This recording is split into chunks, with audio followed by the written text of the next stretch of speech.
يا نبي سلام عليك، يا رسول سلام عليك.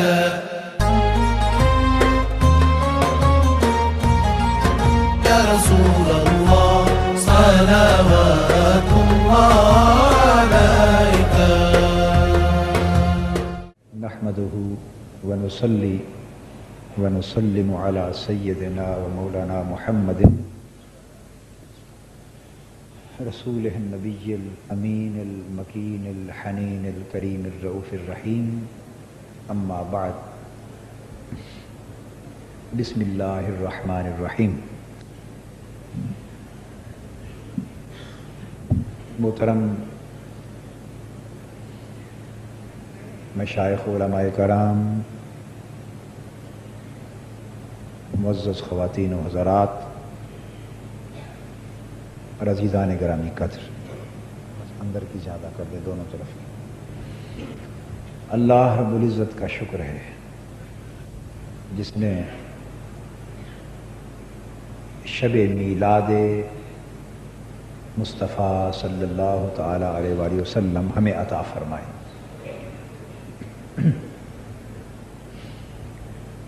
اور یہ بہت بڑی نعمت ہے.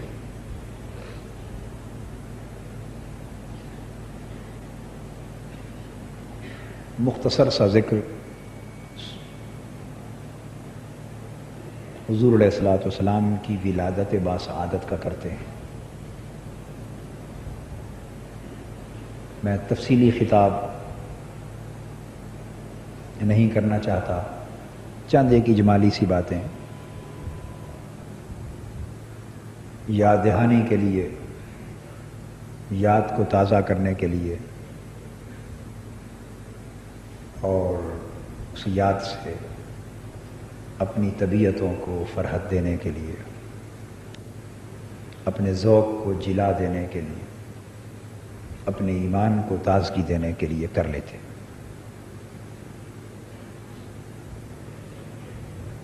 اللہ تبارک و تعالی نے حضور نبی اکرم صلی اللہ تعالی علیہ وآلہ وسلم کی روح پاک کو تمام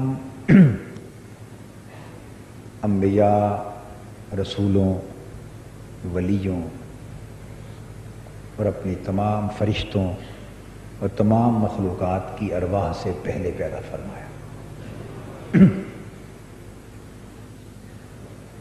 اور حضور علیہ السلام کی روح پاک کو ایک نور کے طور پہ تخلیق فرمایا.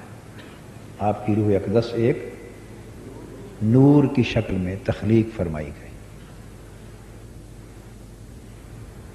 جب آقا کی اس روح کی، روح مبارک کی تخلیق ہوئی،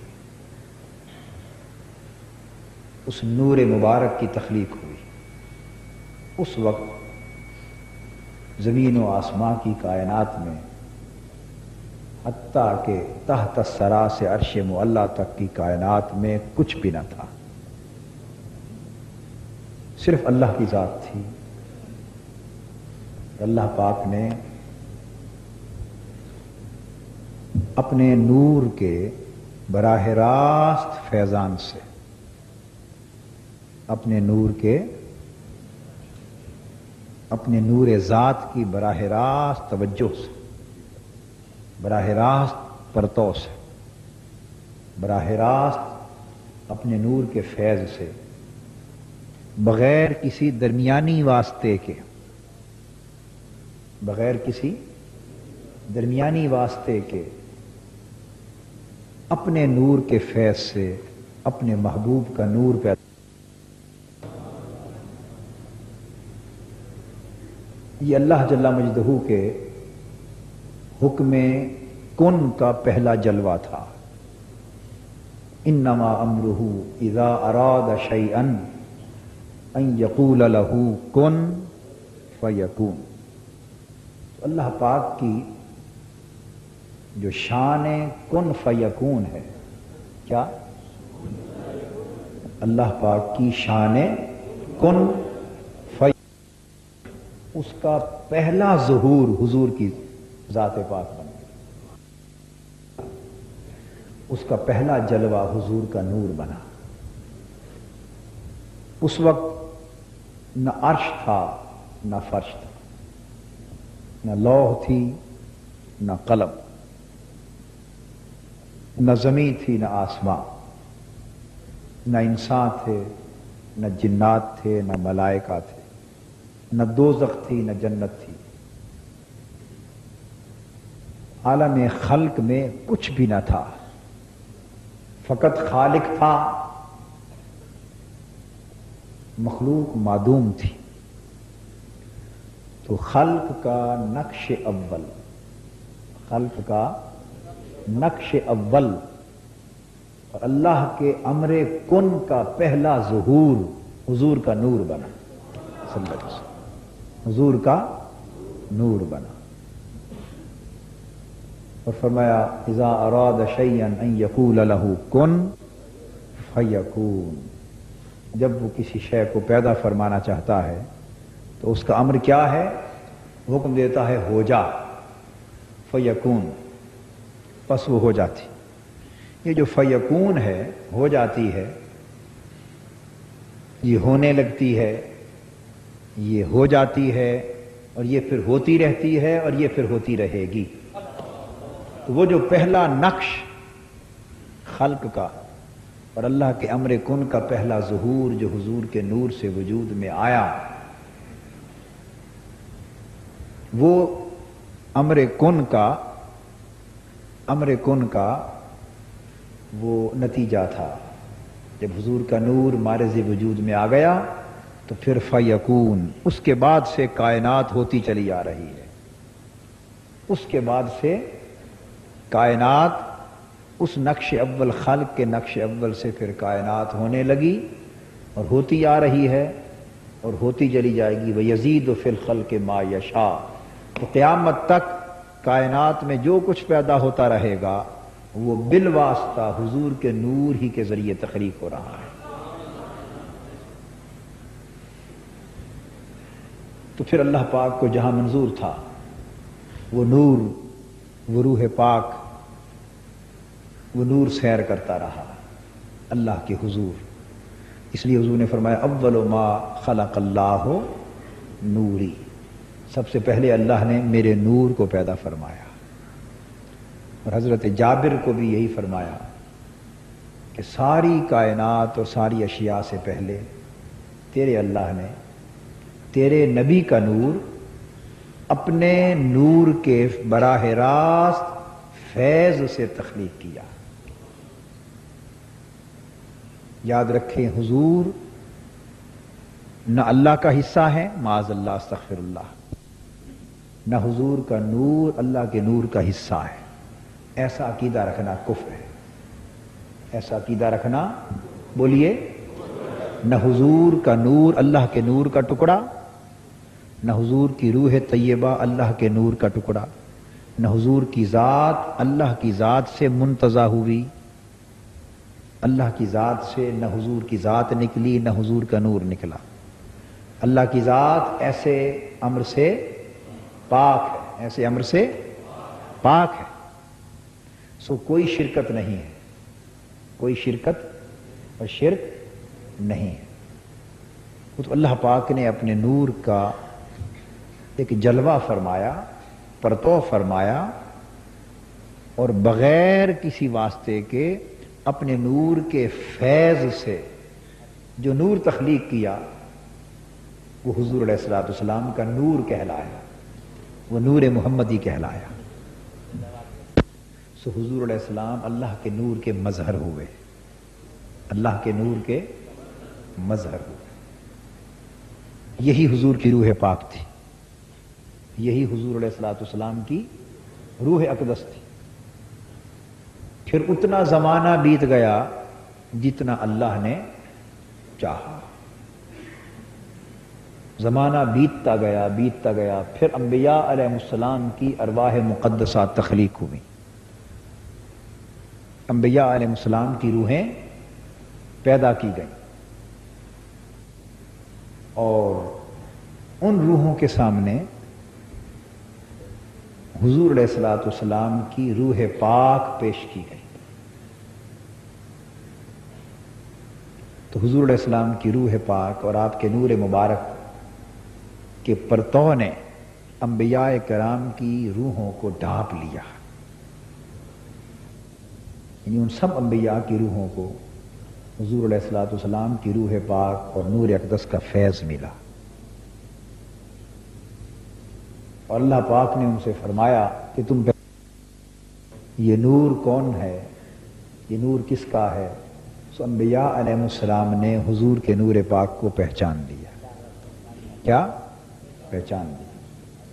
اللہ پاک نے فرمایا کہ اب تم، یہ وہ نبی ہے محمد صلی اللہ علیہ وسلم جس کی خاطر میں نے تمہیں بھی اور ساری کائنات کو پیدا کیا ہے، اب تم اس پر ایمان لے آؤ، اس پر ایمان لے آؤ، اس کی نبوت کا اقرار کرو، اس کی نبوت کی تصدیق کرو، اور عہد کرو کہ خود بھی اس پر ایمان لاؤ گے اور اپنے اپنے زمانے میں اپنی امتوں میں اس کا ڈنکا بجاتے چلے جاؤ گے۔ بس اگر تم یہ عہد کر لو تو تمہیں بھی نبوت کے تاج عطا کر دیتا ہوں۔ انبیاء نے حضور علیہ الصلوۃ والسلام کی معرفت حاصل کی، حضور پر ایمان لائے، حضور کی روح پاک کا فیض لیا، اور اللہ پاک سے عہد کیا۔ یہ جو میثاق نبیین ہے، وَإِذْ أَخَذَ اللَّهُ مِيثَاقَ النَّبِيِّينَ، اور جب اللہ نے نبیوں سے یہ وعدہ لیا، کیا وعدہ؟ کہ لما آتیتکم من کتاب وحکمت ثم جاءکم رسول مصدق لما معکم، کہ جب میں تمہیں کتاب دے دوں، نبوت دے دوں، رسالت دے دوں، حکمت دے دوں، اور تم دنیا میں آ جاؤ اور اپنی اپنی امتوں کو میرا پیغام پہنچا دو، اور پھر تمہارے بعد میرا یہ رسول آئے جس کی خاطر تم سب کو بھیجا تھا، تو پھر لَتُؤْمِنُنَّ بِهِ وَلَتَنْصُرُنَّهُ، تم سارے کے سارے اس پر ایمان لاؤ گے، اس کی مدد کرو گے، یہ عہد آج کر لو اور مجھ سے نبوت لے لو۔ سو وہ عہد کرتے گئے، حلف اٹھاتے گئے۔ انبیاء علیہ السلام کی حلف برداری کی تقریب ہو رہی ہے، انبیاء کی تقریب حلف برداری ہو رہی ہے۔ حضور علیہ الصلوۃ والسلام کی تقریب حلف وفاداری نہیں، وہ تو پتہ نہیں کب ہوئی، وہ تو معلوم نہیں کب ہوئی جی۔ یہ تو انبیاء کی تقریب حلف وفاداری ہو رہی ہے، اور حلف لینے والا کون ہے؟ اللہ، اور حلف لیا کس شے پر جا رہا ہے؟ یہ بات قابل توجہ۔ جب کوئی اسمبلی میں صدر منتخب ہوتا ہے، وزیر اعظم منتخب ہوتا ہے، جب کوئی جسٹس ہوتا ہے، مقرر کیا جاتا ہے، تو وہ حلف اٹھاتا ہے، تو حلف کوئی نہ کوئی حلف لینے والا ہوتا ہے، کوئی نہ کوئی حلف لینے والا ہوتا ہے، مگر حلف لیا کس شے کا جاتا ہے؟ ملک کی وفاداری کا، آئین کی وفاداری کا، قانون کی وفاداری کا، کہ جس کے تحفظ کی اور جس کی خدمت اور جس کی مدد و نصرت کی ذمہ داری اسے سونپی جا رہی ہے، اس کا حلف لیا جاتا ہے، اس کا یعنی آئین کا حلف لیا جاتا ہے، آئین کا۔ انبیاء علیہ السلام کی تقریب حلف وفاداری ہو رہی۔ اذ اخذ اللہ میثاق النبیین، اللہ پاک نے انبیاء سے حلف لیا، انبیاء سے حلف لیا۔ حلف لینے والا اللہ، حلف اٹھانے والے انبیاء، اور لیا کس شے کا جا رہا ہے؟ آئین کا لیتے ہیں، دستور کا لیتے ہیں، تو ان انبیاء کی نبوتوں، ان کو منصب نبوت دیتے ہوئے، ان سے نعمت نبوت کا وعدہ فرماتے ہوئے، جو اللہ پاک نے ان سے حلف لیا، اس حلف کا آئین اور دستور نبوت مصطفیٰ تھی، اس کا آئین اور دستور جس سے وفاداری کا حلف لیا جا رہا تھا، وہ حضور کی نبوت تھی، وہ حضور کی نبوت تھی۔ تو انبیاء علیہ السلام کے لیے حضور علیہ الصلوۃ والسلام کی نبوت و رسالت آئین نبوت بنی، دستور نبوت بنی، اور اس کی وفاداری کا جس جس نے حلف اٹھایا وہ نبی ہو گیا۔ اس کی وفاد لَتُؤْمِنُنَّ بِهِ وَلَتَنْصُرُنَّهُ، یہ وفاداری کے الفاظ ہیں۔ یہ کیا ہے؟ اس نبوت سے وفاداری کا اعلان کرو، اس محبوب سے وفاداری کا، اس کی خدمت کا، اس کی نصرت کا، اس کی تائید کا اعلان کرو۔ حضور علیہ السلام کی نبوت سے وفاداری کا اعلان کرتے گئے، حلف اٹھاتے گئے اور نبی بنتے گئے۔ نبی تو گویا ان کی نبوتوں کا حلف بھی حضور پر ہوا، اور اختتام پر جا کر ان کی نبوتوں کی تصدیق بھی حضور کے ذریعے ہوئی۔ کیسے؟ حضور کے ذریعے ہوئی کہ جب حضور آئے تو فرمایا جاء بالحق وصدق المرسلین، یہ محبوب جب آیا تو حق لے کر آیا، اور یہ آیا تو رسول سچے ثابت ہو گئے۔ سبحان اللہ، یہ بات قابل توجہ، سچے تو وہ پہلے بھی تھے، مگر یہ آیا تو اس نے رسولوں کو سچا ثابت کر دیا۔ صدق المرسلین، صدق کا فاعل کون ہے؟ صدق کا فاعل کون ہے؟ حضور علیہ الصلوۃ والسلام۔ یہ حق لے کر آیا، اور اس کا آنا تھا کہ اس نے سب نبیوں کو سچا ثابت کر دیا۔ سچے تو پہلے بھی تھے، مگر حضور کے آنے سے وہ سچے کیسے ہوئے؟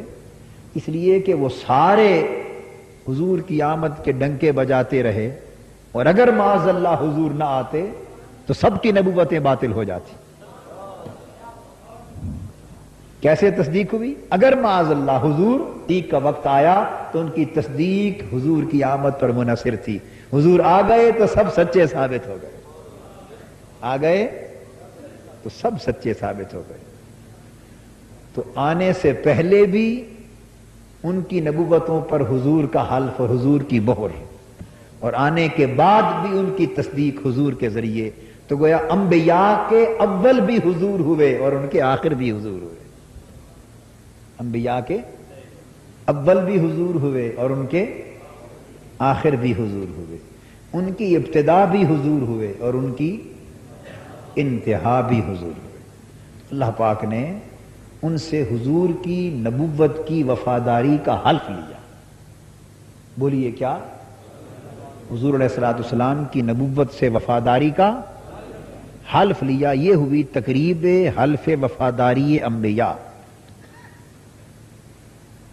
یہاں سے سلسلہ نبوت کا شروع ہوا۔ تو حضور علیہ الصلوۃ والسلام سے جب پوچھا گیا کہ آپ کب سے نبی تھے، تو یہ تو پتہ چل گیا نا کہ انبیاء کو نبوت کی نعمت دیے جانے کا وعدہ ہونا اس دن سے ہوا، اس دن سے ہوا۔ اور حضور سے کب تھا؟ وہ تو اس سے کہیں پہلے تھا، کیونکہ اس دن تو حضور کی نبوت سے وفاداری کا حلف لیا جا رہا ہے، تو اس دن تو وعدہ نہیں ہو رہا نا حضور سے نبوت کا، وہ تو بہت پہلے کا تھا، بہت پہلے کا تھا۔ تو حضور علیہ السلام کی روح پاک اور نور اقدس عالم ارواح میں سیر کرتا رہا، اور انبیاء کی ارواح نے بھی اس سے فیض پایا، ملائکہ نے بھی فیض پایا۔ یہ تو حضور کی روح پاک کی تخلیق ہوئی۔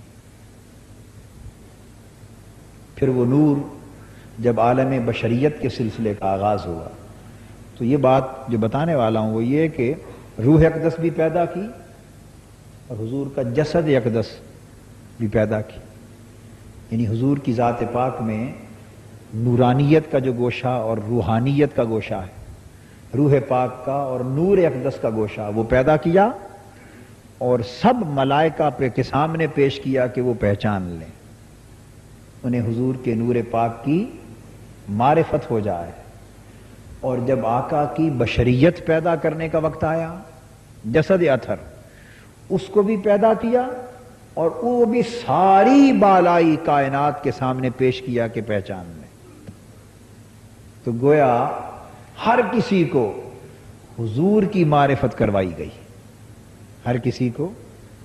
تو جب جسد پاک بشری پیکر حضور کا اس کے تخلیق کرنے کا ارادہ فرمایا تو ارشاد فرمایا سیدنا جبرائیل امین سے کہ جبرائیل جاؤ اور فرشتوں کی ایک نوری جماعت لے جاؤ، ہم اپنے محبوب کا بشری پیکر پیدا کرنا چاہتے ہیں، اپنے محبوب کا بشری پیکر پیدا کرنا چاہتے ہیں، اور بشری پیکر مٹی سے پیدا کرنا ہے. تو جاؤ وہاں سے مٹی لاؤ جس سے بہتر ٹکڑا، اب زمین کا ٹکڑا چاہیے نا مٹی کا، جس سے بہتر ٹکڑا میری پوری کائنات میں نہ ہو. تو مولا یہ ساری زمین اور ساری کائنات جو جہاں سے مٹی لی جائے گی تو اس میں سے بہترین ٹکڑا، اعلیٰ ٹکڑا، عرفہ ٹکڑا کون سا ہو سکتا ہے؟ کون سا ہو سکتا ہے؟ تو فرمایا ایک ٹکڑا دوسرے سے اعلیٰ، ہر ٹکڑا ایک دوسرے سے اعلیٰ اور عرفہ ہوگا.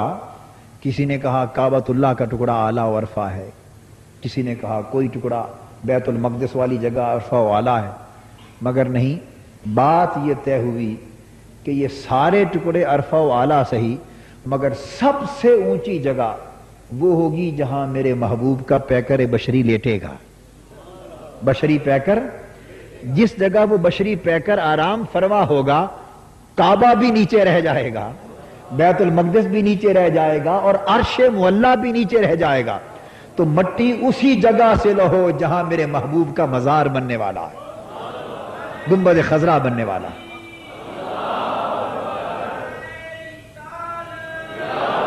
تو حضور کے قبر انور کی جگہ گنبد خضرا کے نیچے سبز جالیوں کے اندر قبر انور کی وہ جگہ جہاں آقا آرام فرما ہے، اسی جگہ سے سیدنا جبرائیل امین علیہ السلام نے ملائکہ کے ایک بہت بڑے ہجوم میں آ کر حضور کے جسد بشری کے لیے مٹی لی، اور مٹی لے کے پھر جنت میں پہنچے، اور جنت میں تسنیم کے پانیوں میں اسے دھویا گیا، اسے دھویا گیا.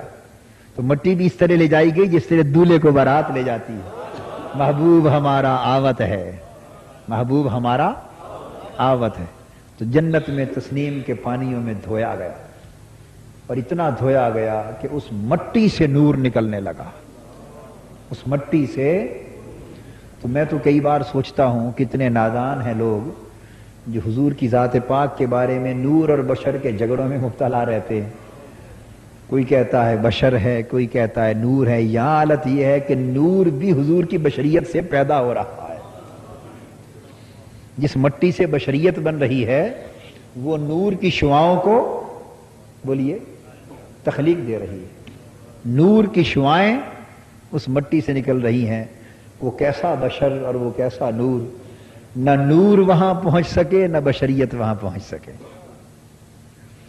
تو جنت کے تسنیم کے پانیوں میں دھویا، اور اتنا دھویا اسے اجلا کیا، اس سے نور کی شعائیں نکلی، حتیٰ کہ حضرت کعب الاحبار رضی اللہ تعالیٰ عنہ ایک تابعی ہیں، وہ فرماتے ہیں، روایت کرتے ہیں کہ بالآخر اتنی چمکی وہ مٹی، اس میں سے اتنی شعائیں نکلی کہ سفید موتی کی طرح چمکدار نور دینے والی مٹی بن گئی. اس کے بعد سیدنا جبرائیل امین کو حکم ہوا کہ ملائکہ کی جماعت کے ساتھ اب اللہ کے عرش کے ارد گرد گھماؤ. پھر عرش کے گرد گھمایا، پھر لوح و قلم اور اللہ کی کرسی کے گرد گھمایا، پھر زمین و ملائکہ کو دکھایا. سو سارے ملائکہ اور ساری مخلوقات، عرش، کرسی، لوح و قلم، ہر ایک کو حضور کی بشریت کی معرفت کروائی، اور پہلے سب کو حضور کی روحانیت کی معرفت کروائی. تو گویا ایمان اور کمال جس کو بھی ملا وہ حضور کی نورانیت کی معرفت سے اور حضور کی بشریت پاک کی معرفت سے. اس طرح دونوں کی تخلیق ہوئی، دونوں کی تخلیق ہوئی. انہیں ملا کر حضور کا وجود یکدس بنایا. حضرت آدم علیہ السلام سلسلہ بشریت کا جب آغاز ہوا تو پہلے فرد ہوئے. اللہ پاک نے وہ نور حضرت آدم علیہ السلام کی پیشانی مبارک میں رکھا، پیشانی مبارک میں رکھا، اور حضرت حوا رضی اللہ تعالی عنہا ان کے عقد میں آئیں، اور چونکہ مقصد سلسلہ بشریت کا تو ظہور بشریت محمدی تھی، ظہور بشریت محمدی صلی اللہ علیہ وآلہ وسلم، تو یہ پہلے سلسلہ بشریت کا پہلا جوڑا حضرت آدم علیہ السلام اور حضرت حوا رضی اللہ تعالی عنہ، تو ان کا جو جوڑ کیا، ازدواجی تعلق استوار کیا، تو وہ فرمایا کہ تمہارا ازدواجی تعلق اور نکاح وہ بھی اس محبوب پر درود پڑھنے سے کرتے ہیں، تو حضور پر درود پڑھا گیا سو یہ ان کا نکاح ہو گیا، درود پڑھا گیا۔ تو آپ دیکھتے آ رہے ہیں نا، ہر مرحلے پر مقصود حضور ہے، ہر مرحلے پر مقصود حضور ہے۔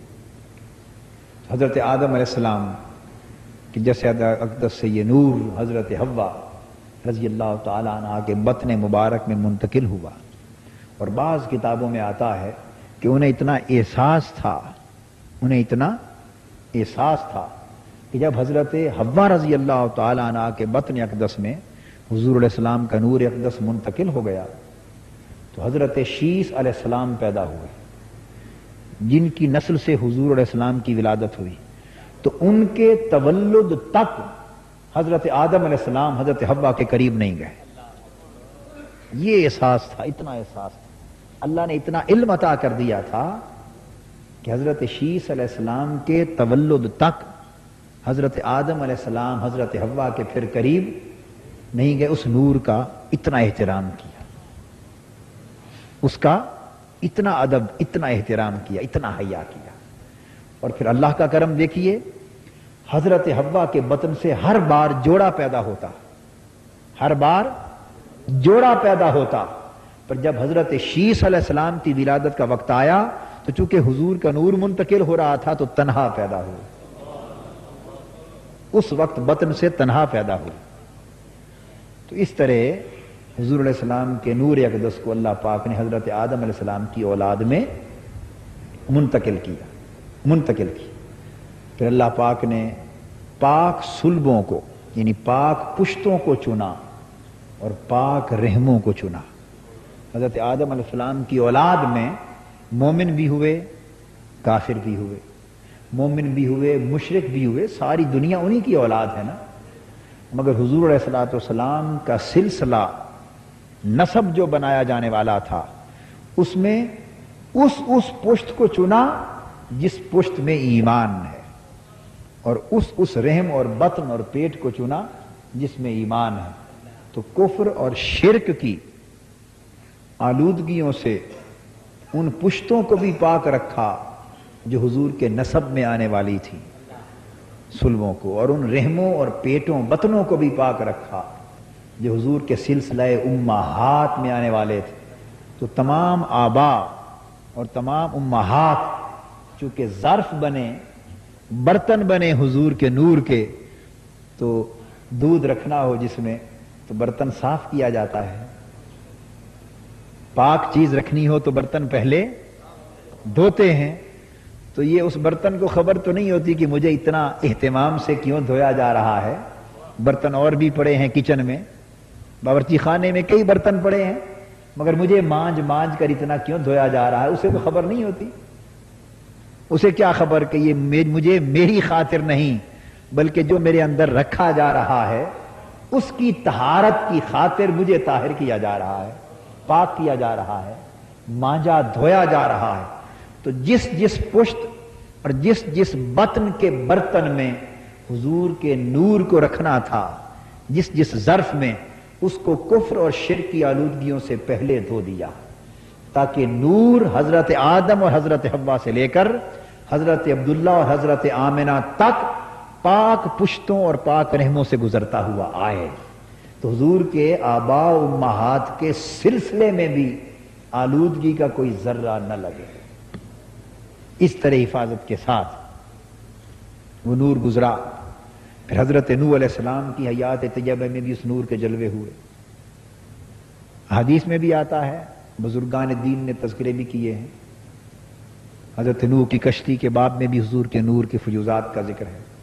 حضرت ابراہیم علیہ السلام کی آگ جو گلزار بنی اس میں بھی حضور کے نور کے فیوزات.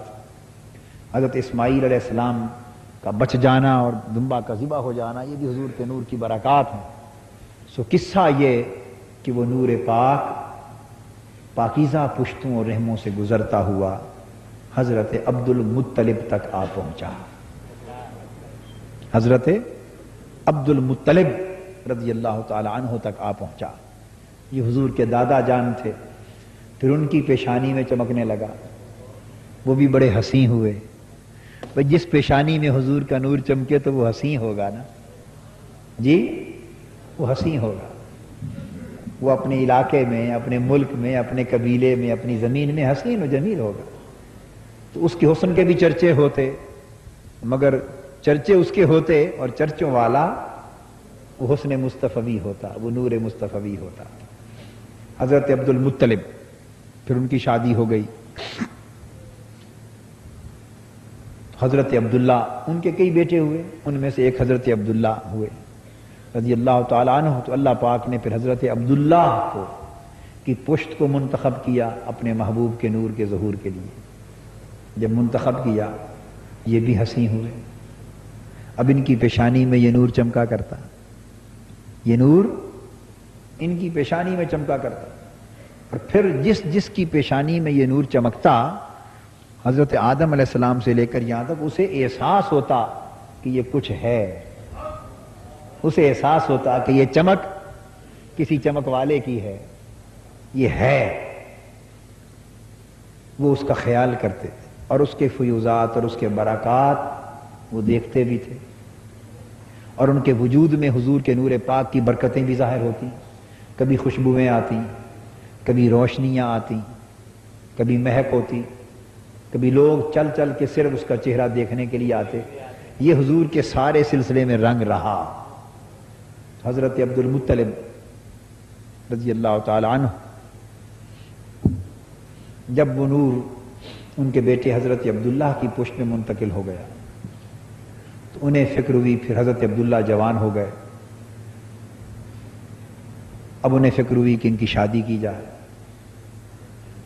تو شادی کے لیے پاکیزہ عورت اور موزوں خاتون کی تلاش شروع ہو گئی. اسی اثنا میں حضرت عبد المطلب اپنے بیٹے حضرت عبداللہ کو لے کے سفر پہ گئے.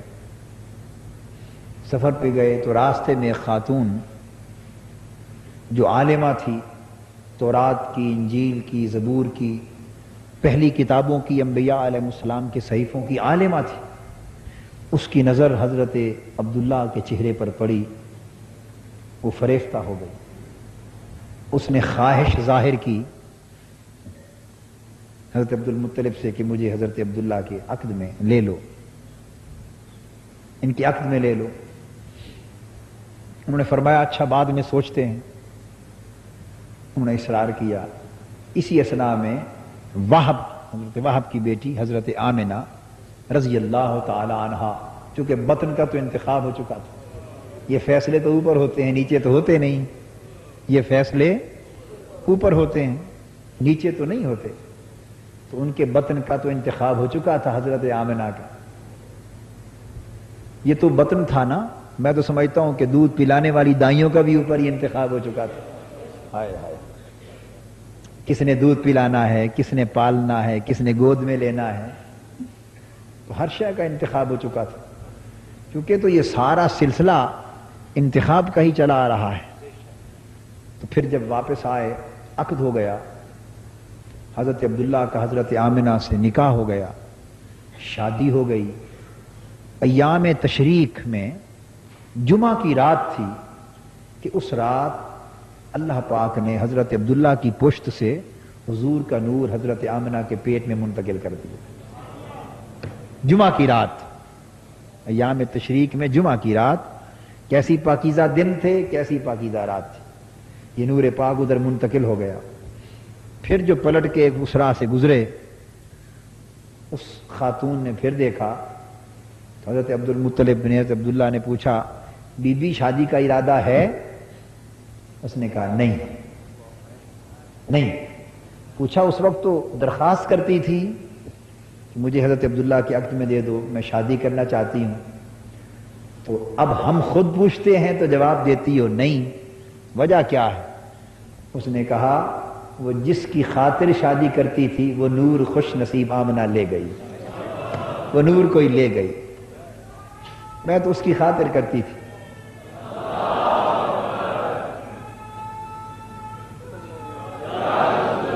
کہ وہ نور میری گود میں آ جائے، ہائے ہائے، وہ نور میری گود میں آ جائے اور قیامت تک اس نبی کے امتی میرا نام پکارتے پھرے.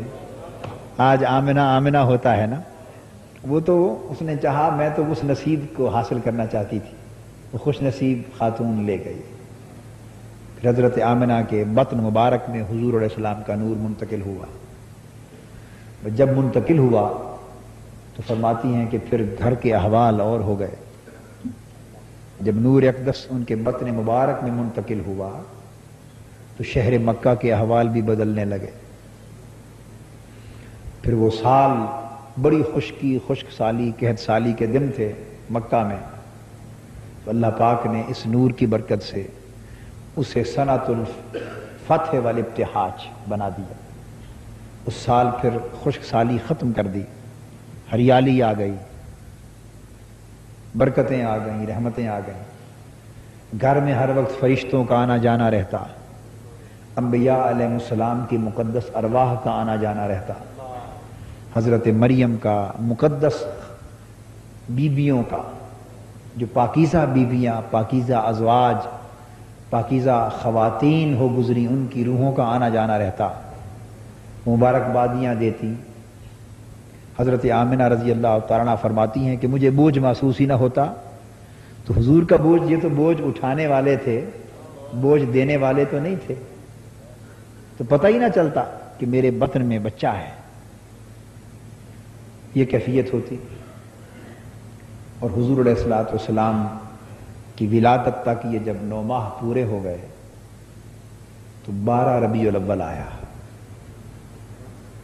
تو 12 ربیع الاول کی یہ صبح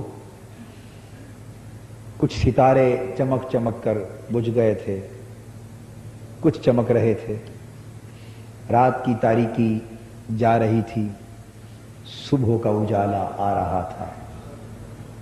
مہینہ بہار کا تھا، اس کو ربیع کہتے ہیں. ربیع کو کسے کہتے ہیں؟ ربیع، بہار کو. تو بہار کا مہینہ تھا، اس میں بہار والا آیا.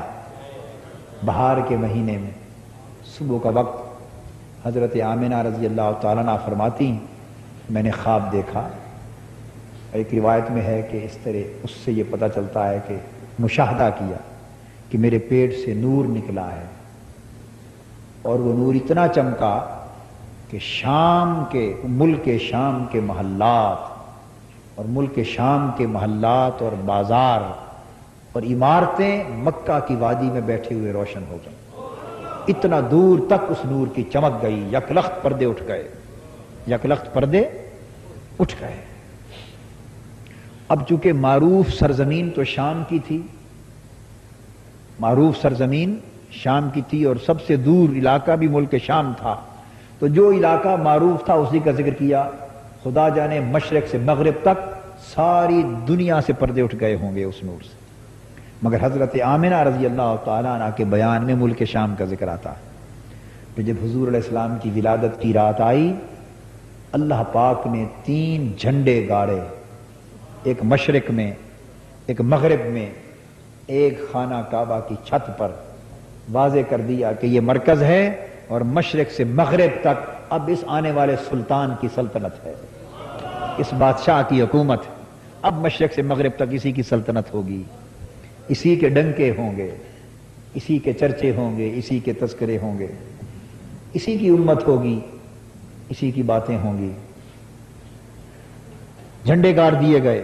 اور جب آقا کی ولادت کا وقت قریب آیا، اللہ پاک نے آسمانوں کے ستاروں کو حکم دیا کہ تم کمکمے بن جاؤ، تم بلب بن جاؤ، ٹیوبیں بن جاؤ، مرچیں بن جاؤ، اور اتر جاؤ شہر مکہ پر شامیانیوں کی طرح تن جاؤ. تو ستارے نیچے اتر آئے اور کمکموں، ٹیوبوں، مرچوں کی طرح شہر مکہ کے اوپر تن گئے، ایک روشنی کا سما ہو گیا، ایک روشنی کا سما ہو گیا۔ حرم کعبہ میں جو بت پڑے تھے وہ اوندھے گر گئے، حضور کی ولادت کا جو وقت قریب آیا وہ اوندھے گر گئے، جھنڈے لہرانے لگے، ستارے سجدہ ریز ہو گئے، خوشبو کی مہک پھیل گئی، حرم کعبہ میں ایک نور چمکا، بت اوندھے گرے۔ حضرت عبد المطلب کعبے کا طواف کر رہے تھے، یکایک جو بتوں کو اوندھا گرا ہوا دیکھا اور ایک نور کی چمک دیکھی، ستاروں کو سجدہ ریز دیکھا اور ایک عجب بدلا ہوا سما دیکھا تو دوڑ کے گئے، سمجھے کہ اس نور کا ظہور ہو گیا ہے۔ حضرت آمنہ رضی اللہ تعالیٰ عنہ کے گھر پہنچے، آ کے دیکھا کہ بی بی کیا ماجرا ہوا ہے؟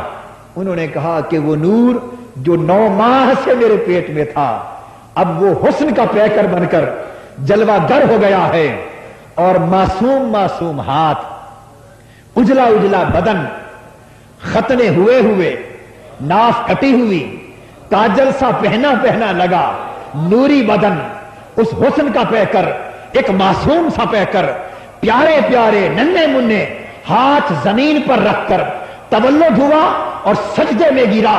حضرت عبد المطلب جھکے اور دیکھا کہ بچہ روتا ہے، سنو تو صحیح، کان جو لگائے تو وہ روتا نہ تھا، وہ عرض کرتا تھا رب امتی رب امتی، مولا میری امت کو بخش دے، میری امت کو بخش دے۔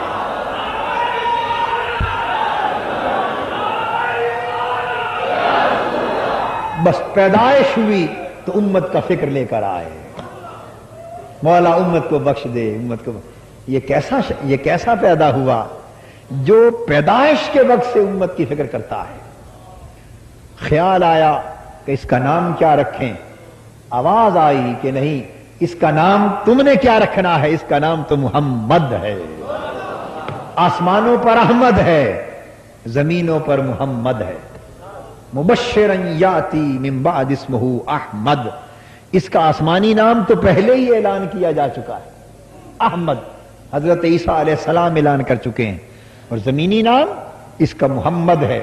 ہم نے آج تک مخلوق میں کسی کو یہ نام رکھنے نہیں دیا، اسے محفوظ رکھا ہے کہ یہ ایک ہی نام ہوگا اور وہ محمد کا نام ہوگا۔ تو نام کا اعلان ہو گیا۔ حضور علیہ الصلوۃ والسلام کی ولادت باسعادت ہوئی۔ یہ تورات کے ماننے والے، انجیل کے ماننے والے، باہر کے لوگ جنہوں نے پرانی کتابیں اور پرانے صحیفے پڑھے تھے، وہ دن جو قریب آتے گئے حضور کی ولادت باسعادت کے، علامات ظاہر ہوتی گئیں، تو کئی لوگ شام کے علاقوں سے، دوسرے علاقوں سے سفر کر کے مکہ شہر آ گئے تھے۔ قریب علامتیں اتنی بیان ہوئی تھی کہ اس زمانے میں، اس شہر میں، ان دنوں میں ولادت ہوگی اس نبی آخر الزماں کی۔ اور کچھ لوگوں کو تو یہاں تک پتا تھا پرانی کتابوں سے کہ وہ اتنے سال بعد ہجرت کر کے کھجوروں والے شہر مدینے میں جا آباد ہوگا۔ تو کچھ یہودی اور عیسائی وہاں آباد ہو گئے تھے، اور کچھ اس انتظار میں کہ وہ ولادت کا وقت قریب آ گیا ہے، مکہ کی گلیوں میں گھوم پھر رہے تھے۔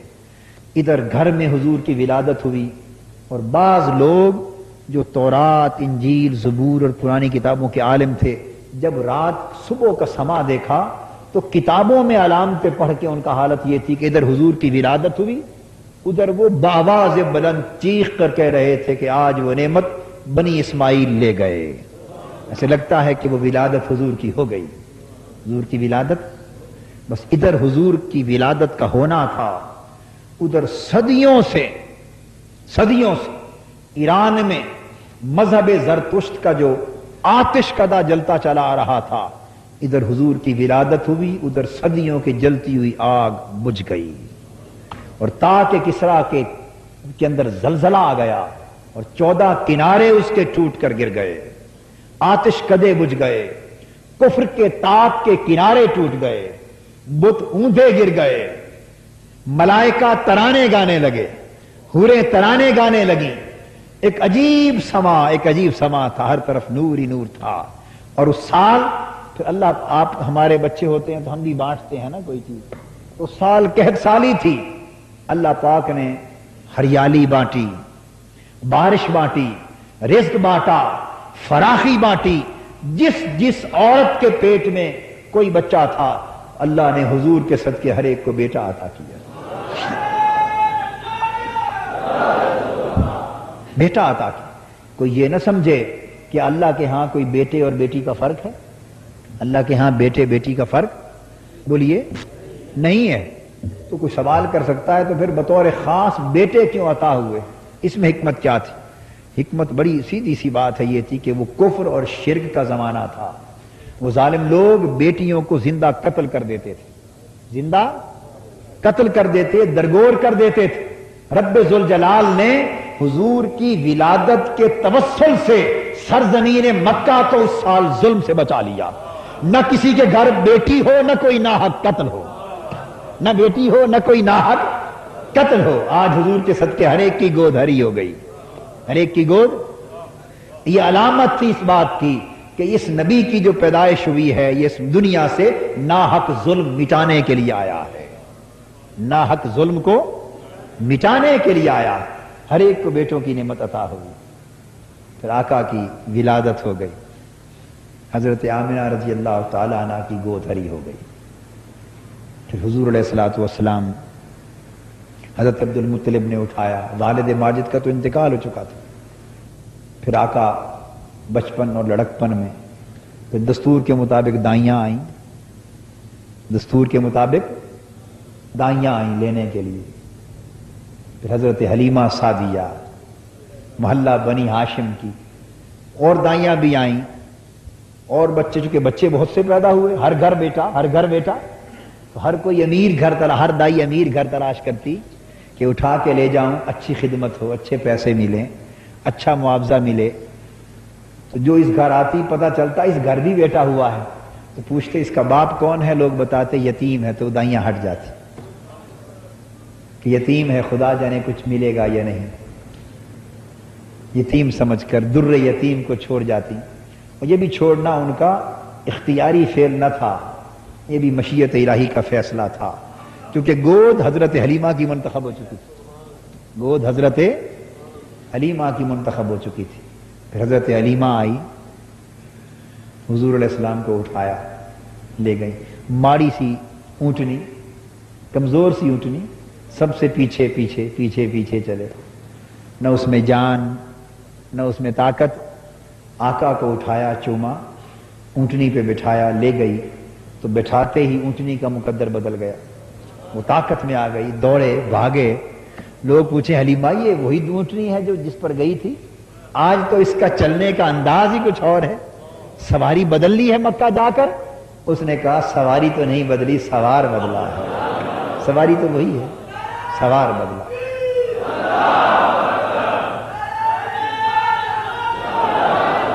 بس پھر وہ حضرت حلیمہ کی کہ گاؤں میں حضور علیہ السلام پہنچے تو ان کے گھر نہ دیا نہ چراغ، اندھیرا گھر. بس حضور کا داخل ہونا تھا، وہ اندھیرے بھی جاتے رہے، اس میں روشنیاں ہو گئیں. اور پھر جس کمرے میں حضور ہوتے حضرت حلیمہ فرماتی ہیں کہ وہاں چراغ جلانے کی نوبت ہی نہ ہوتی. حضور کو پالا. اور طبیعت اتنی منصف کہ ان کے ایک رضائی بھائی بھی تھے، حضرت حلیمہ کا ایک بیٹا بھی تھا. تو ایک حصہ دودھ کا حضور پیتے، ایک چھوڑ دیتے بھائی کے لیے، بچپن ہی سے چھوڑ دے، اسے کبھی منہ نہ لگاتے. اس طرح آقا کو پالتے گئے. ان کے مقدر بھی بدل گئے. تو وہ نعت خان کہا کرتے ہیں نا کہ حضرت حلیمہ نے پالا، مگر واقعہ یہ ہے کہ حضور نے حلیمہ کو پالا. حضور نے حضرت حلیمہ کو پالا، بلکہ سب کو پالا، سب کو پالا. یہ تو ایک بشری زندگی، انسانی زندگی کے تقاضے ہیں، مرحلے ہیں، ان میں سے گزرنا ہی ہوتا ہے. پھر بچپن میں آقا کو لے جاتے، باہر برکات دیکھتی. پھر حضور اونٹ چراتے، پھر بکریاں چراتے. پھر شرع صدر ہوا بچپن میں. آقا کا سینہ اقدس زندگی میں 4 بار شرح کی انشراح ہوا. نور بھرا گیا، پھر نور بھرا گیا، پھر نور بھرا گیا، پھر بھرا گیا.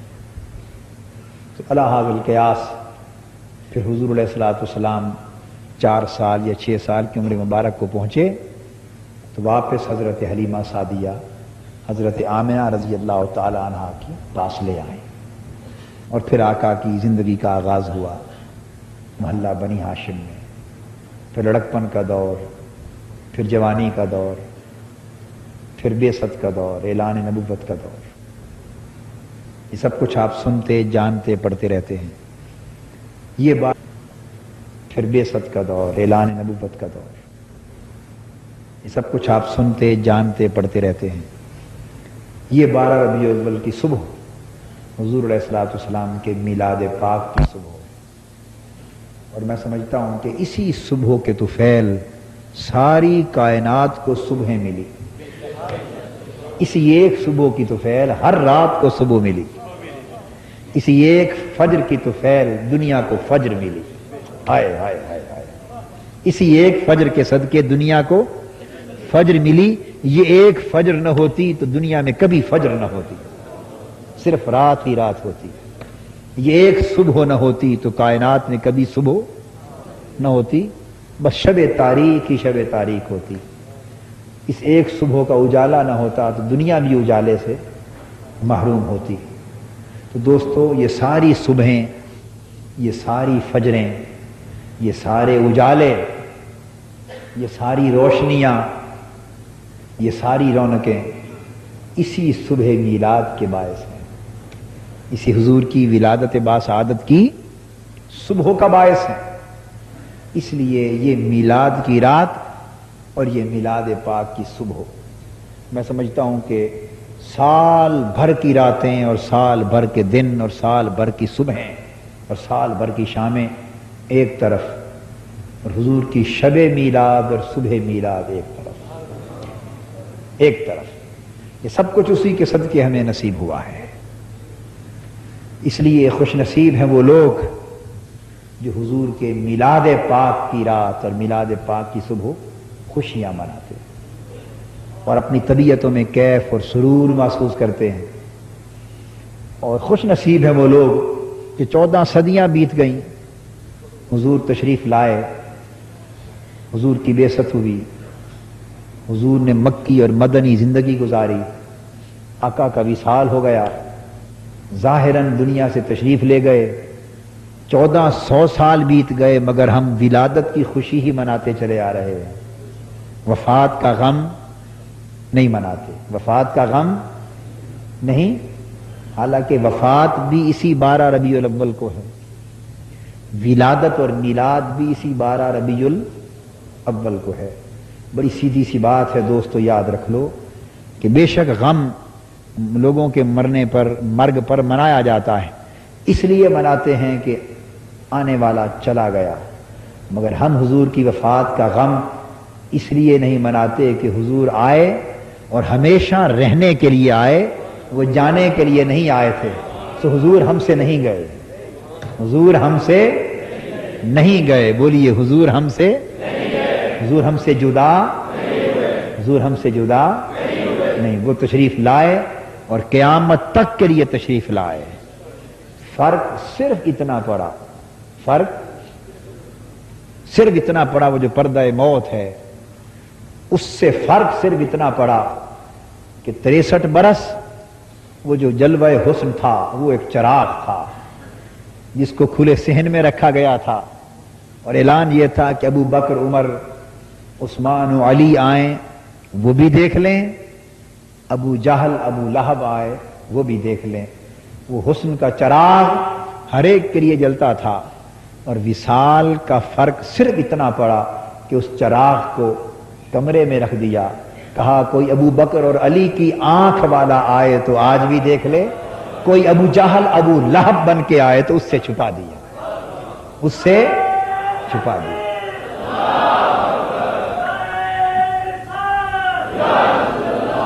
تو کس طرح کو شعر بھی ہے، عشق والا تیرے جوبن کا تماشا دیکھے، کیسے؟ آنکھ والا تیرے جوبن کا تماشا دیکھے، دیدہ کور کو کیا نظر آئے کیا دیکھے۔ جو نابینا ہیں، جن کی آنکھوں پر خود پردے پڑ گئے، اب میں کیا کہوں گا کہ حضور پس پردہ نہیں، ہائے ہائے، وہ جلوہ حسن محمدی تو آشکار ہے، پس پردہ حضور نہیں، پس پردہ ہم ہیں، جن کی آنکھوں پر پردے، جن کی آنکھوں پر پردے انہیں دکھائی نہیں دیتے، اور جن کی آنکھوں سے پردے اٹھ گئے وہ آج بھی دیکھتے ہیں، وہ آج بھی دیکھتے ہیں۔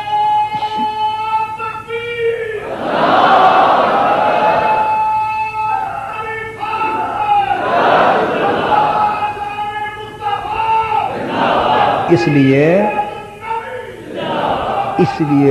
بس بس بس بس بس بس میں اس لیے حضور کی امت کو حکم یہ ہے کہ وہ حضور کی ولادت ہی کی خوشیاں مناتی رہے، ولادت ہی کی خوشیاں مناتی رہے، وفات کا غم نہ منائے، وفات کا غم نہ مرائے، اس لیے کہ حضور کی حیات بھی نعمت ہے، حضور کی وفات بھی نعمت ہے، حضور کی حیات بھی نعمت، حضور کی وفات بھی نعمت۔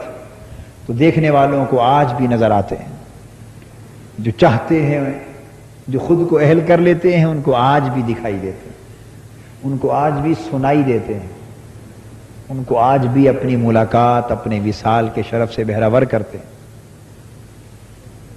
اور یہ میلاد پاک کی خوشی منانا اور اپنے تعلق کو میلاد پاک کی محبت اور اس نسبت سے حضور علیہ الصلوۃ والسلام کے ساتھ قائم کرنا، یہ حضور کی بارگاہ میں مقبول ہے، حضور کی بارگاہ اقدس میں مقبول ہے۔ تو ایسے بھی ہیں حضرت شاہ ولی اللہ محدث دہلوی رحمۃ اللہ علیہ، فرماتے ہیں ان کے والد گرامی حضرت شاہ عبد الرحیم دہلوی رحمۃ اللہ علیہ ہمیشہ میلاد پاک مناتے تھے، میلاد پاک مناتے اور صدقہ خیرات کرتے۔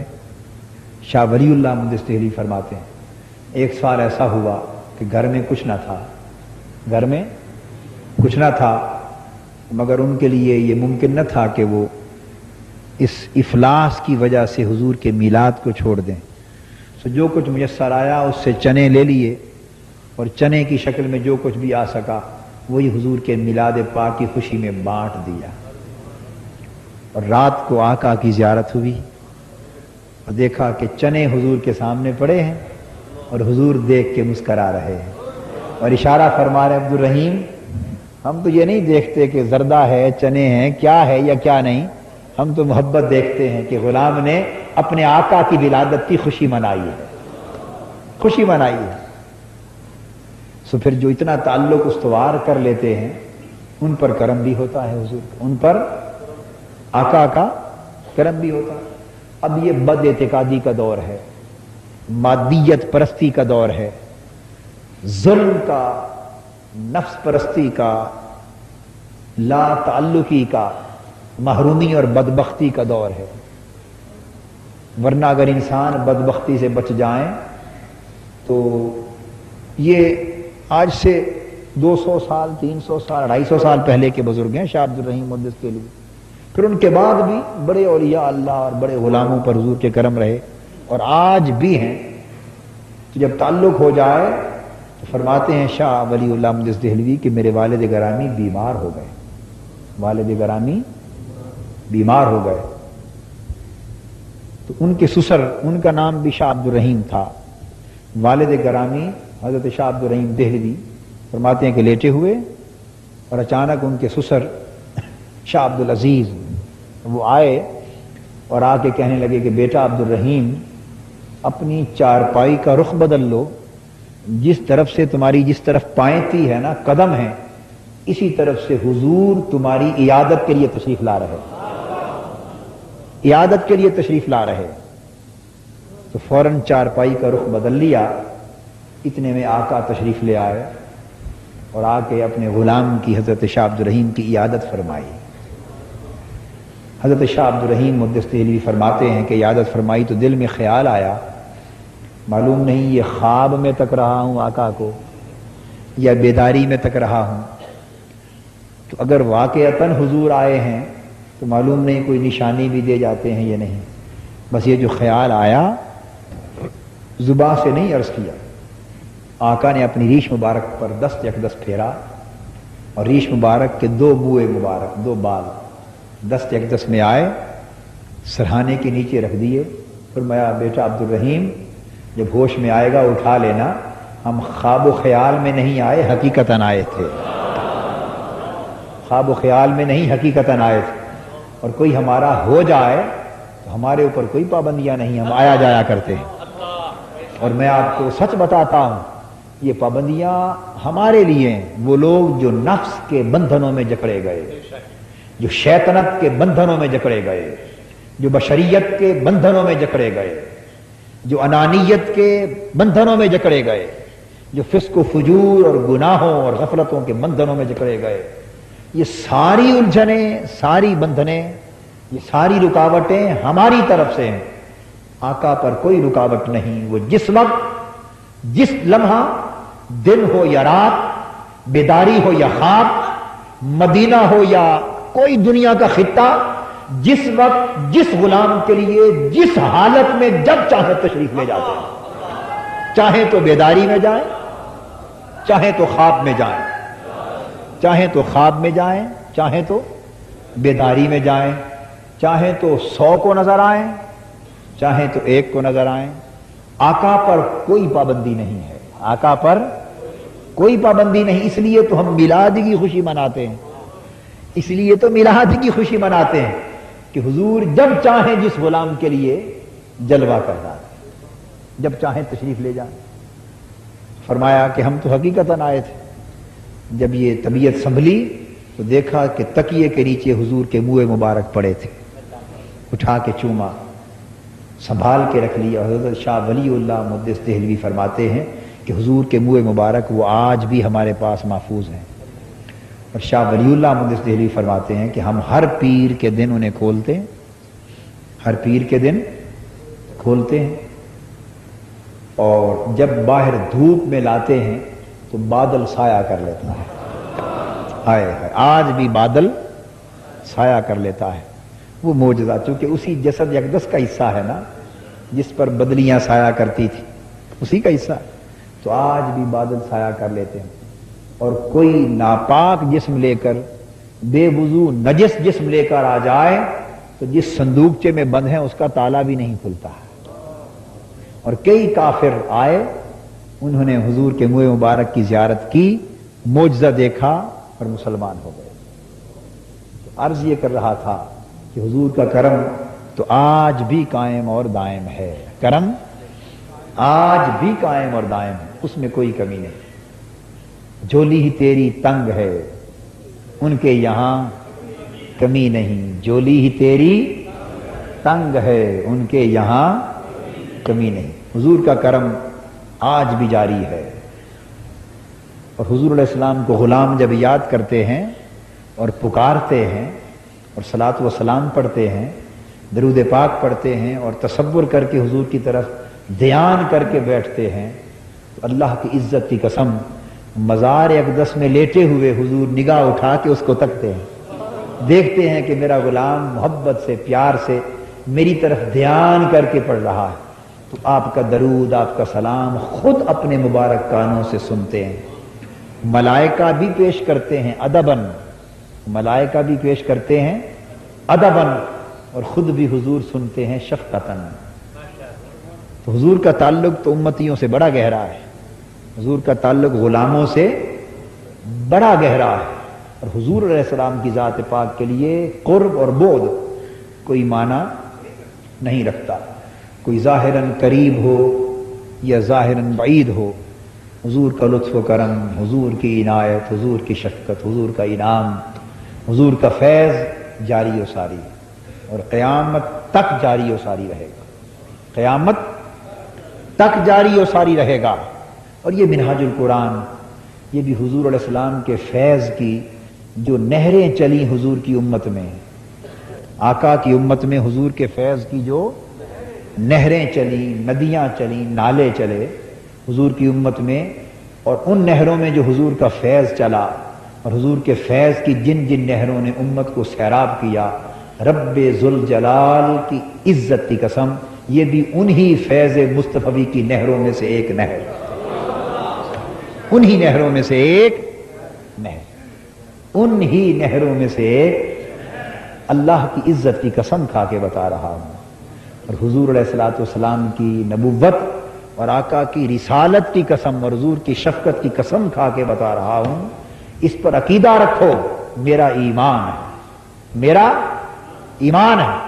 آپ کو اس لیے بتا رہا ہوں کہ خود میرا اگر اس پر ایمان نہ ہو تو مجھے پتا ہے کہ قیامت کے دن پھر میری گرفت ہوگی۔ ایمان ہے کہ یہ حضور علیہ السلام ہی کے فیض کی نہروں میں سے ایک نہر ہے، انہی کی نہر، انہی کا فیض اور انہی کا فیض جاری ہے، اور ہم سب اپنی اپنی بساط کے مطابق، کوئی ہاتھ دھو رہا ہے، کوئی منہ دھو رہا ہے، کوئی نہا رہا ہے، کوئی پورے بدن کو بھگو رہا ہے، کوئی پی رہا ہے ایک گھونٹ، کوئی چلو بھر کے پی رہا ہے، اور کوئی پی پی کے سیراب ہو رہا ہے۔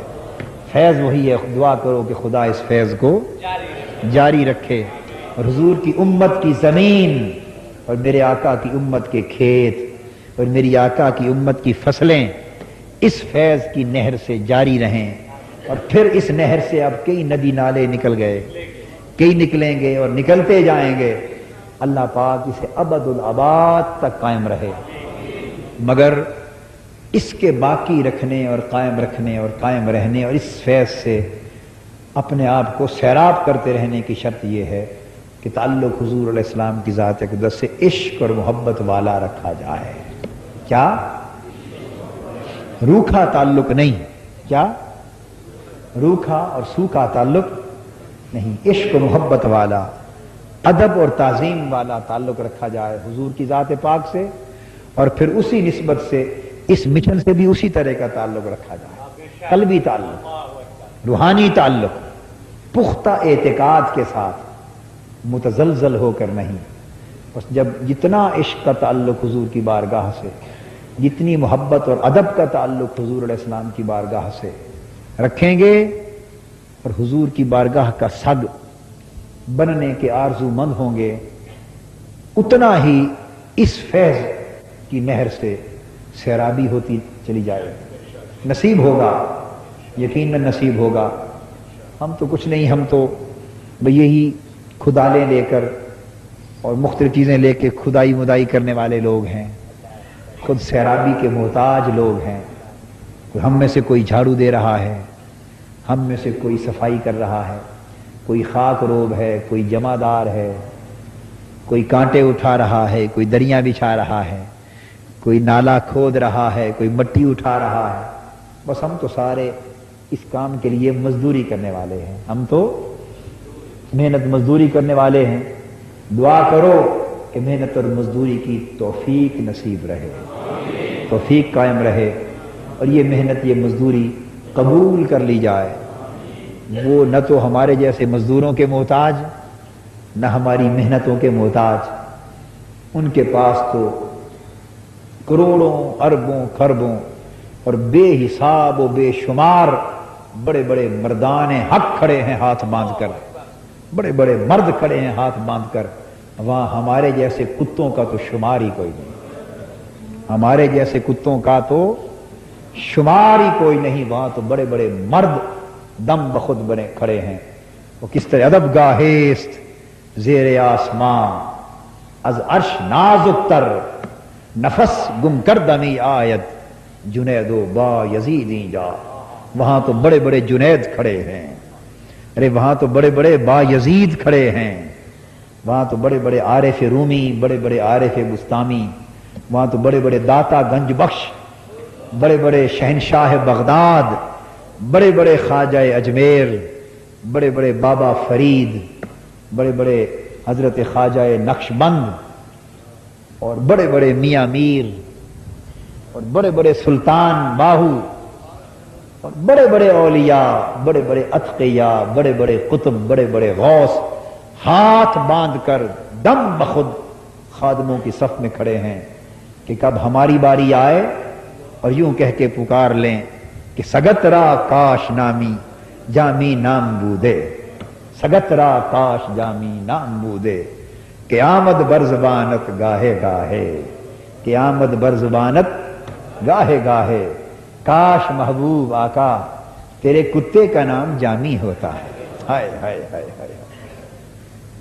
مجھ سے کئی ساتھی پوچھتے ہیں کہ جی فلاں لوگ اعتراض کرتے ہیں بے قادری صاحب یہ کیوں کہتے ہیں کہ میں تو حضور کی گلیوں کا کتا ہوں، کیوں کہتے ہیں کہ حضور کی گلیوں کا کتا ہوں؟ انسان تو اشرف المخلوقات ہوتا ہے، اور انسان ہو کر کتا کہنا، بھئی میں نہیں جھگڑا کرتا، آپ کے اعتراض سے نہیں جھگڑتا، آپ انسان بن گئے ہوں گے، آپ انسان بن گئے ہوں گے، اشرف المخلوقات ہو گئے ہوں گے، آپ نہ کہیں ہم تو ابھی کتا بھی نہیں بن سکے، انسان ہونا تو دور کی بات، ہم تو ابھی اس گلی کوچے کا کتا بھی نہیں بن سکے، میں تو یہ کہہ کے بھی ڈرتا ہوں کہ کہیں یہ بھی بے ادبی نہیں کر بیٹھا، یہ کہہ کے کہ ان گلی کوچوں کا کتا ہوں، یہ کہہ کے بھی ڈرتا رہتا ہوں کہ وہاں تو بڑے بڑے لوگ کتا بننے کی آرزو کرتے رہے، اور ہم کہہ رہے ہیں کہ کتا ہیں، کہیں اسی پر گرفت نہ ہو جائے۔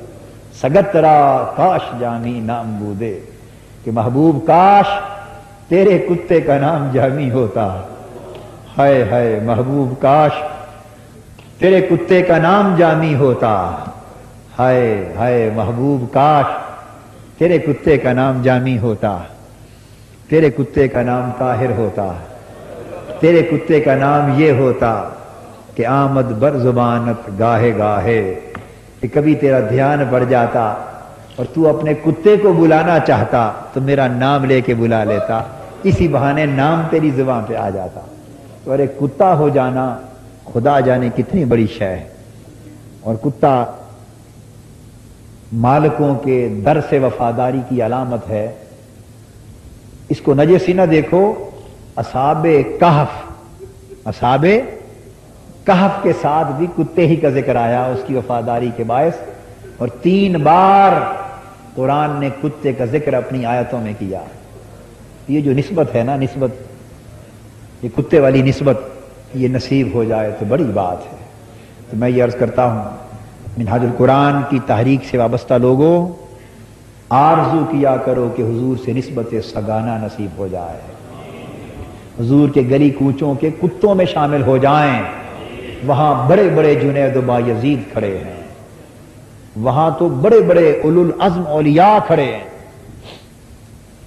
ایک روایت میں ہے کہ حضرت خواجہ بہاؤالدین زکریا رحمۃ اللہ تعالی علیہ اور حضرت بابا فرید الدین گنج شکر اور حضرت قطب الدین مختیار کاکی رحمۃ اللہ علیہ، یہ اولیاء اللہ مل کر مدینہ پاک گئے۔ ان کو پتہ چلا کہ حضرت خواجہ بہاؤالدین زکریا، حضرت غوث بہاؤالدین زکریا رحمۃ اللہ علیہ مدینہ پاک حاضری کے لیے جا رہے ہیں۔ تو اس وقت کے بڑے بڑے اولیاء بھی ساتھ چل پڑے دیکھنے کے لیے کہ غوث وقت بہاؤالدین زکریا مدینے میں کس طرح حاضری دیتا ہے، حضور کی بارگاہ میں کیسے حاضر ہوتا ہے، تاکہ ہمیں بھی حاضری کا ادب آ جائے۔ ہم تو سارے بے ادبی کے پیکر ہیں، ہمارا تو اٹھنا بھی ادبی، بیٹھنا بھی ادبی، چلنا بے ادبی، پھرنا بے ادبی، مدینے میں جانا بھی بے ادبی، وہاں سے آنا بھی بے ادبی۔ ہمیں تو یہ شعور ہی نہیں کہ اس زمین پر کس طرح جایا جائے، شعور نہیں کہ اس شہر کو کس طرح دیکھا جائے، اور شعور نہیں کہ اس بارگاہ میں کس طرح حاضر ہوا جائے۔ تو وہ چلے حضرت غوث بہاؤالدین زکریا ملتانی کی حاضری دیکھنے۔ تو وہ کہتے ہیں، میں نے کسی عالم سے یہ سنا، یہ واقعہ خود میری نظر سے کسی کتاب میں نہیں گزرا، وہ معتمد عالم ہے، انہوں نے بتایا کہ کوئی کلمی مخطوطہ ہے بزرگوں کا لکھا ہوا، اس میں یہ واقعہ درج ہے۔ کہتے ہیں میں نے پڑھا۔ تو بیان کرتے ہیں کہ جب مدینہ پاک پہنچے تو گنبد خضرا کے سامنے مسجد نبوی کے فاصلے پر ایک کھلی جگہ تھی، وہاں دور فاصلے پر، مدینہ کے دور فاصلے پر کچھ کتے بیٹھے ہوئے تھے۔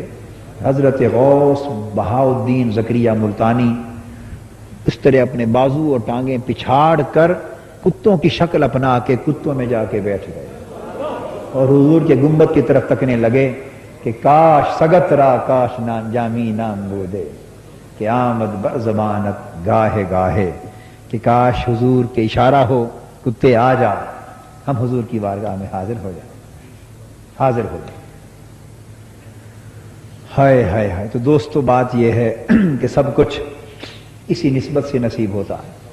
یہ شب میلاد کی محفل کا پیغام یہ ہے کہ آرزو کرو کہ ہم حضور کے عشق و محبت میں، حضور کے تعلق میں، حضور کے ادب میں فنا ہو جائیں،